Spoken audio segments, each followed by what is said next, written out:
Assalamualaikum warahmatullahi wabarakatuh.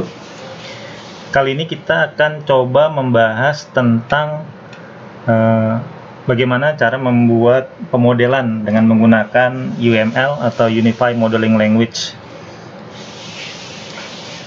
Yang kita gunakan di sini nanti hanya beberapa, yaitu activity diagram, sistem berjalan, kemudian activity diagram sistem usulan, use case, kemudian sequence diagram, class diagram, dan deployment diagram ya. Jadi studi kasus yang akan kita pelajari hari ini adalah bagaimana cara membuat sistem koperasi simpan pinjam. Jadi kalau kita dengar kata koperasi itu kan biasanya kan sifatnya tidak wajib ya, atau kalau kita ambil satu kasus misalkan di suatu perusahaan atau suatu pabrik, saya punya pengalaman ketika saudara saya bekerja di pabrik, ya dia mendaftar untuk menjadi anggota koperasi. Jadi tidak semua karyawan atau karyawati itu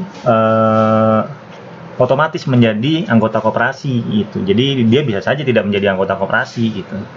Tapi kalau misalkan dia menjadi anggota koperasi, maka dia mendapatkan pelayanan-pelayanan atau fasilitas-fasilitas yang diberikan oleh koperasi tersebut, seperti yang tadi simpan pinjam.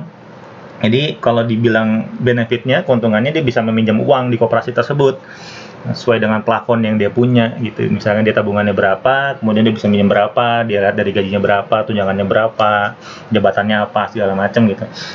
Terus juga dia bisa melakukan pembelian barang ya, barang-barang sembako, 9 bahan pokok dengan harga-harga yang harusnya lebih murah ya ketimbang harga-harga di pasaran gitu kan. Namanya koperasi kan meringankan gitu, tidak memberatkan gitu.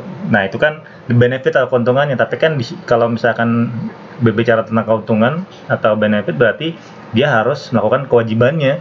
Jadi ketika dia ingin menjadi seorang anggota koperasi, dia harus mendaftar dulu, mendaftar dengan cara mengisi form pendaftaran, kemudian menyatakan pas foto, kemudian melakukan pembayaran simpanan pokok yang harus dia bayar, dan uang itu biasanya hilang hangus ya. Kemudian nanti ada simpanan wajib tiap bulannya yang harus dia bayar, kemudian simpanan sukarela kalau dia ingin menabung dan segala macam. Tapi simpanan wajib juga bisa diambil sih di akhirnya, tapi ya itu dia tadi, kalau emang dia mau nabungnya banyak, dia tambahkan dengan simpanan sukarela. Tetapi kalau simpanan wajib biasanya sifatnya statik atau tetap ya, misalkan 50.000 sebulan, dia harus bayar tuh 50.000 tiap bulan gitu. Nah itu yang terkadang jadi kayak memberatkan gitu. Simpanan wajib itu bisa diambil atau tidak ya gitu. Harusnya sih bisa pada akhirnya gitu, dengan persyaratan tertentu ya, syarat dan ketentuan yang berlaku dari koperasi itu sendiri gitu. Biasanya suka ada tuh syarat dan ketentuannya. Nah baik, kita mulai saja. Jadi kalau kita gambarkan sekarang sistem koperasi simpan pinjam itu, ketika seseorang karyawan ingin menjadi seorang anggota koperasi dan ingin melakukan proses transaksi simpan pinjam, maka dia pertama kali harus melakukan pendaftaran.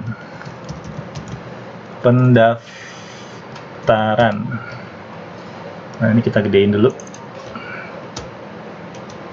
Nah ketika melakukan pendaftaran, berarti dia juga nanti setelah mendaftar, dia otomatis menjadi seorang anggota. Dan kita berbicara tentang kewajibannya dulu ya, sebelum dia bisa menjalankan haknya. Dia harus melakukan pembayaran iuran simpanan wajib dan sukarela tiap bulan. Nah baru dia boleh melakukan peminjaman itu kita ambil ininya aja, secara garis besarnya peminjaman, baru pembuatan laporan. Nah kalau kita lihat di sini dari 4 proses atau prosedur utama dari koperasi simpan pinjam itu ya seperti ini. Dia daftar, dia bayar, dia minjem, kemudian laporan. Nah kalau pendaftaran, berarti yang kita lihat di sini adalah, kita majuin satu, aktornya siapa dulu, siapa yang terlibat di dalam koperasi. Berarti kan karyawati ya, karyawan atau karyawati, kemudian admin koperasi, kita ambil 2 aja deh gitu. Nah Karyawan karyawati ini kan berarti dia kan melakukan proses ya. Prosesnya apa sih dia? Prosesnya adalah melakukan pendaftaran, permohonan menjadi anggota. Nah, si admin koperasi nanti mengeluarkan tuh form anggota. Ini dalam keadaan kosong ya. Tuh. Nah, terus nanti di sini mengisi form anggota menyertakan pas foto, KTP atau SIM, kemudian uang simpanan pokok, simpanan wajib, dan simpanan sukarela. Nah, ini mengecek kelengkapan form, dokumen, dan uang. Gitu. Terus kalau udah kalau kan berarti kartu anggota. Nah, di sini berarti dia menerima kartu anggota. Tuh.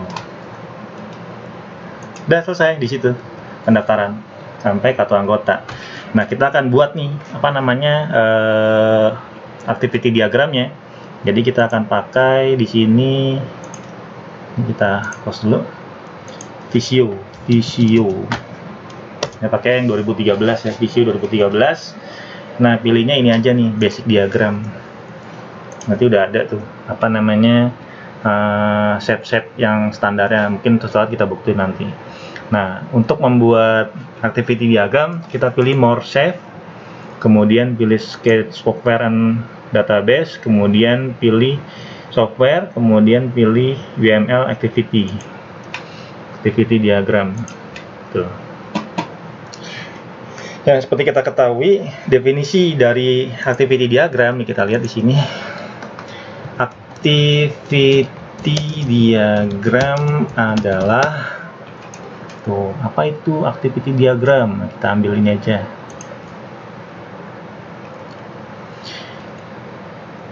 Activity diagram bagian gudang, kemudian activity diagram adalah dalam bahasa Indonesia diagram yang dapat memodelkan proses-proses yang terjadi pada suatu sistem atau sebuah sistem. Runtutan proses ini dari suatu sistem digambarkan secara vertikal.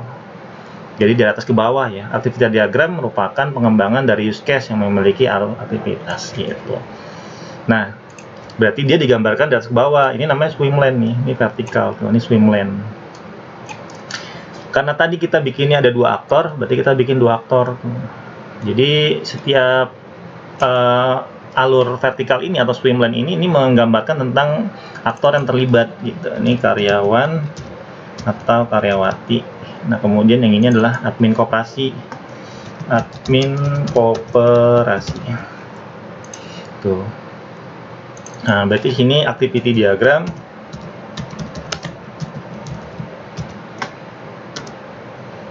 Form pendaftaran. Activity diagram pendaftaran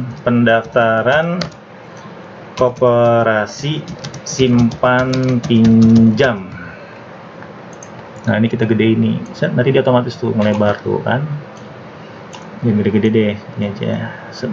Nah, pertama kita mulai itu dengan menggunakan initial node tuh. Nah, di sini berarti kalau kita lihat dari alur prosesnya, yaitu karyawati permohonan menjadi anggota. Ya, kita masukin aja ini. Nah, ini menggunakan action permohonan menjadi anggota. Kita paste, set.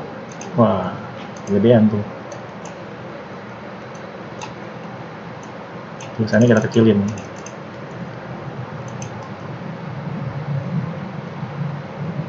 Saja. Nah, ini berarti ada alur nih yang mengalir nih sini nih. Kita klik kanan, pilih ini. Add one connector to the page. Nah, klik dari sini ke sini. Nah, satu. Nah, kemudian setelah karyawan ini melakukan permohonan menjadi anggota, berarti dia dia menghadap ke koperasi kan? Berarti dia membuat ini admin koperasi memberikan form anggota. Saya ketik saja deh. Form anggota. Form anggota. Nah, form anggota ini nanti diserahkan lagi ke sini, ke karyawan atau karyawati untuk diisi form anggota. Nah, ini kita bikin koneksi dari sini ke sini, kemudian juga kita bikin koneksi dari sini ke sini aja deh, ke bawah tuh. Ini biar agak jarak kita ke bawah dikit. Nah, oke, ini form anggota. Kemudian berarti kita paste lagi, klik kanan paste sini, mengisi form anggota,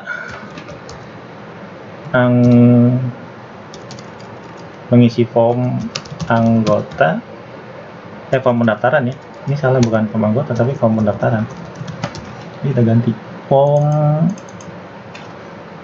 pendaftaran.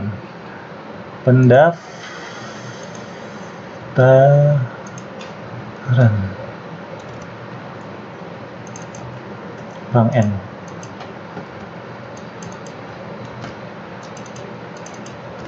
Kemudian setelah mengisi form pendaftaran,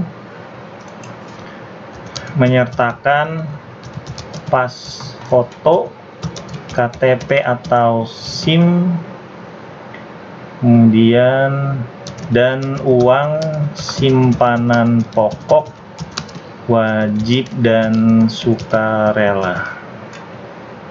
Nah, taruh di sini. Ini kita bikin garis ke sini, lalu tarik ke sini, lalu ke sini. Nah, di sini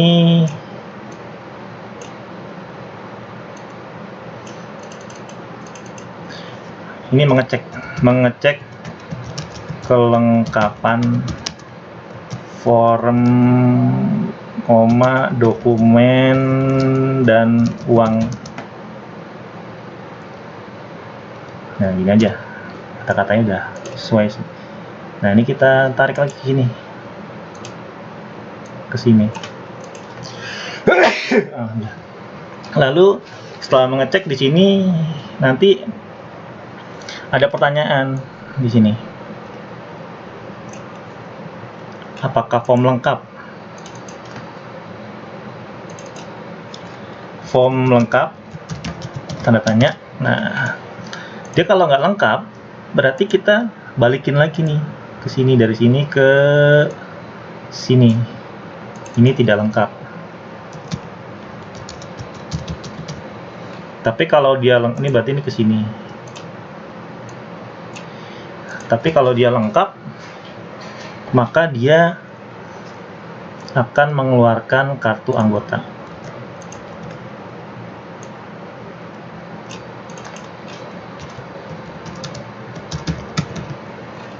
Nah, ini nanti akan diterima oleh si karyawan atau karyawati. Dia akan menjadi anggota. Nah, ini berarti dari sini ke sini. Ini dari sini ke sini. Nanti baru selesai. Prosesnya selesai sampai dia menjadi seorang anggota. Kalau kita kecilin, tampilan seperti ini tuh.